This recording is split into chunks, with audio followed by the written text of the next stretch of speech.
মানবদেহের একটা অসাধারণ পরিবহন ব্যবস্থা নিয়ে আজ আমরা একটু বিস্তারিত আলোচনা করব, মানে সংবহনতন্ত্র।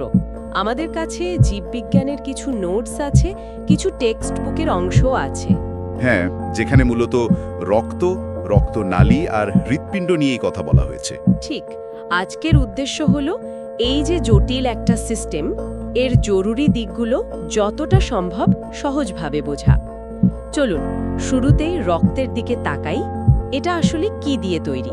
দেখুন, রক্তের মূল উপাদান মানে বলতে গেলে দুটো। একটা হলো রক্তরস বা প্লাজমা, এটা প্রায় অর্ধেকেরও বেশি। আচ্ছা। আর এটা মূলত জলীয় অংশ, প্রায় 91-92% জল। বাকিটায় থাকে প্রোটিন, যেমন ধরুন অ্যালবিউমিন, গ্লোবিউলিন, ফাইব্রিনোজেন। ফাইব্রিনোজেন তো রক্ত জমাট বাঁধতে সাহায্য করে, তাই না? একদম। এছাড়াও থাকে গ্লুকোজ, লবণ, হরমোন, এই সব আর কি। আর অন্য উপাদানটা হলো রক্তকণিকা। এদের কাজগুলো তো খুব নির্দিষ্ট। হ্যাঁ, রক্তকণিকা প্রধানত 3 ধরনের। লোহিত রক্তকণিকা মানে আরবিসি, সংখ্যায় অসংখ্য বেশি। ও আচ্ছা। এদের ভেতরে থাকে হিমোগ্লোবিন, যেটা অক্সিজেন বয়ে নিয়ে যায়। ফুসফুস থেকে অক্সিজেন নিয়ে শরীরের কোষে কোষে পৌঁছে দেয়। ঠিক। তারপর আছে শ্বেত রক্তকণিকা বা ডাব্লিউবিসি। এরা হলো আমাদের শরীরের মানে ডিফেন্স সিস্টেমের সৈনিক, রোগ প্রতিরোধের জন্য। হ্যাঁ, রোগ প্রতিরোধ ব্যবস্থা। এদেরও আবার নানা রকম আছে, নিউট্রোফিল, লিম্ফোসাইট ইত্যাদি। কেউ সরাসরি জীবাণু মারে, কেউ অ্যান্টিবডি তৈরি করে। আর শেষে আছে অণুচক্রিকা বা প্লেটলেটস, খুব ছোট কিন্তু খুব দরকারি। কোথাও কেটে গেলে এরাই রক্তপাত বন্ধ করার প্রথম কাজটা করে। আচ্ছা, রক্তের গ্রুপের কথাও তো আমরা জানি, A B, AB, O R Rh factor. রক্ত দেওয়ার নেওয়ার সময় এটা এত জরুরি কেন? ঠিক ধরেছেন, এবিও গ্রুপ তো আছেই, তার সাথে আরএইচ ফ্যাক্টর জানাটাও খুব দরকারি, মানে আরএইচ পজিটিভ না নেগেটিভ।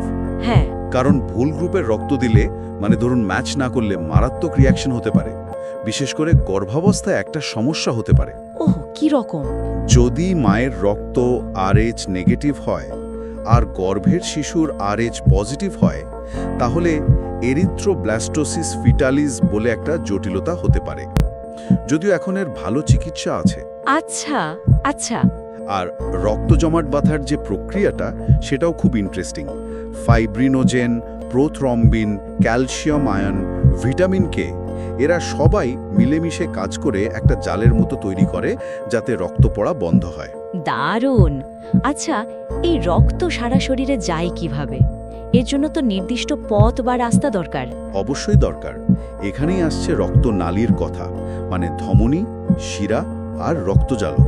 ধমনী, শিরা, রক্তজালক, ঠিক।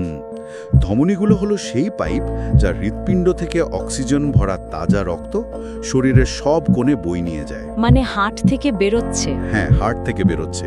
তাই এদের দেওয়াল বেশ পুরু আর ইলাস্টিক হতে হয়, কারণ হৃৎপিণ্ড যখন পাম্প করে তখন রক্তের চাপটা খুব বেশি থাকে। ও আচ্ছা। তবে একটা ব্যতিক্রম আছে, ফুসফুসীয় ধমনী। এটা কিন্তু কার্বন ডাই অক্সাইড যুক্ত রক্ত হৃৎপিণ্ড থেকে ফুসফুসে নিয়ে যায়। আচ্ছা, আর শিরা, সেগুলো তাহলে উল্টো কাজ করে? হ্যাঁ, বলতে পারেন। শিরাগুলো শরীর থেকে ব্যবহৃত রক্ত, মানে যেটায় কার্বন ডাই অক্সাইড বেশি, সেটাকে ওয়াপস হৃৎপিণ্ডে ফিরিয়ে আনে। এদের দেওয়ালে চাপ কম থাকে নিশ্চয়? ঠিক, তাই শিরার দেওয়াল ধমনীর চেয়ে পাতলা হয়। আর শিরার ভেতরে কপাটিকা বা ভালভ থাকে। ভালভ কেন? যাতে রক্ত শুধু একদিকেই, মানে হৃৎপিণ্ডের দিকেই যেতে পারে, উল্টো পথে ফিরতে না পারে। এখানেও ব্যতিক্রম আছে। ফুসফুসীয় শিরা কিন্তু অক্সিজেনযুক্ত রক্ত ফুসফুস থেকে হৃৎপিণ্ডে আনে। ইন্টারেস্টিং। আর রক্তজালক? রক্তজালক বা ক্যাপিলারি হলো একদম সূক্ষ্ম, চুলের মতো সরু নালী। এরা ধমনী আর শিরার মধ্যে সংযোগ তৈরি করে, কোষের একেবারে কাছে পৌঁছে যায়। এখানেই আসল কাজটা হয়, আদান প্রদানের। একদম। এখানেই কোষের সাথে অক্সিজেন, কার্বন ডাই অক্সাইড, পুষ্টি, বর্জ্য পদার্থ, এই সব কিছুর আদান প্রদান হয়। তাহলে পুরো সিস্টেমটার কন্ট্রোল সেন্টার বা পাম্পটা হলো হার্ট বা হৃৎপিণ্ড। ঠিক তাই। হৃৎপিণ্ড একটা অসাধারণ, মানে শক্তিশালী পেশির তৈরি পাম্প। এর 4টে চেম্বার বা প্রকোষ্ঠ আছে। ওপরে দুটো অলিন্দ, ডান আর বাম, আর নিচে দুটো নিলয়, ডান আর বাম।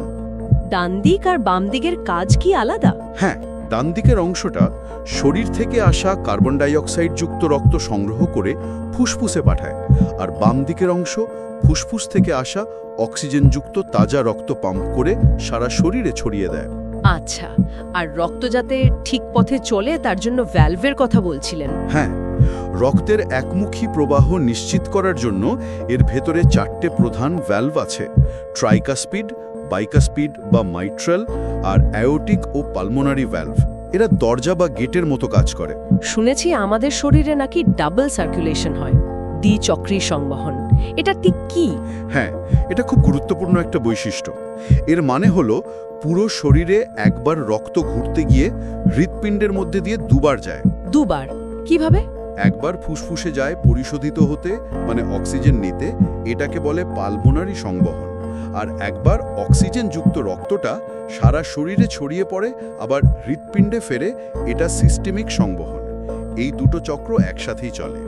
ও আচ্ছা, আর হার্টবিট মানে হৃৎপিণ্ডের যে ধুকপুক শব্দটা? ওটা হলো হৃৎপিণ্ডের নিয়মিত সংকোচন আর প্রসারণ। সংকোচনকে বলে সিস্টোল আর প্রসারণকে ডায়াস্টোল। এই চক্রটাই হৃৎস্পন্দন তৈরি করে। এটা কি নিজে নিজেই চলে? হ্যাঁ, হৃৎপিণ্ডের নিজস্ব একটা বৈদ্যুতিক ব্যবস্থা আছে। এর মধ্যে একটা বিশেষ জায়গা আছে, এসএ নোড বা সাইনোট্রিয়াল নোড। একে বলা হয় হার্টের প্রাকৃতিক পেসমেকার। এটাই স্বাভাবিক ছন্দটা তৈরি করে। রক্ত ছাড়াও কি অন্য কোনো তরল এই সংবহনে অংশ নেয়? হ্যাঁ, লসিকা বা লিম্ফ এর কথা বলা যায়। এটাও এক ধরনের সংবহন তরল, যা রক্ত থেকেই তৈরি হয়। এটা কোষের চারপাশে থাকে, পুষ্টি আদান প্রদান করে, আর রোগ প্রতিরোধেও এর বড় ভূমিকা আছে। আচ্ছা, এছাড়া মস্তিষ্কে সেরিব্রোস্পাইনাল ফ্লুইড বা সিএসএফ থাকে, যা মস্তিষ্ককে রক্ষা করে। তবে ওটা সরাসরি সংবহন তন্ত্রের অংশ নয়। সব মিলিয়ে দেখলে এই সংবহন তন্ত্র একটা অবিশ্বাস্য জটিল কিন্তু দারুণ সমন্বিত একটা ব্যবস্থা। এর কাজ অনেক: অক্সিজেন, কার্বন ডাইঅক্সাইড, পুষ্টি, হরমোন পরিবহন করা, শরীরের তাপমাত্রা ঠিক রাখা, রোগ প্রতিরোধ করা, রক্তপাত বন্ধ করা, মানে সবকিছু একে অপরের সাথে জড়িত। সত্যি অসাধারণ। আলোচনা শেষ করার আগে একটা প্রশ্ন মনে আসছে।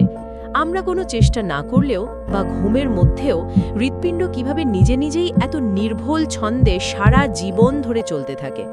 এই স্বয়ংক্রিয় ব্যাপারটা, এর পেছনের মূল নিয়ন্ত্রক কৌশলটা ঠিক কি? এটা ভাবার মতো একটা বিষয়।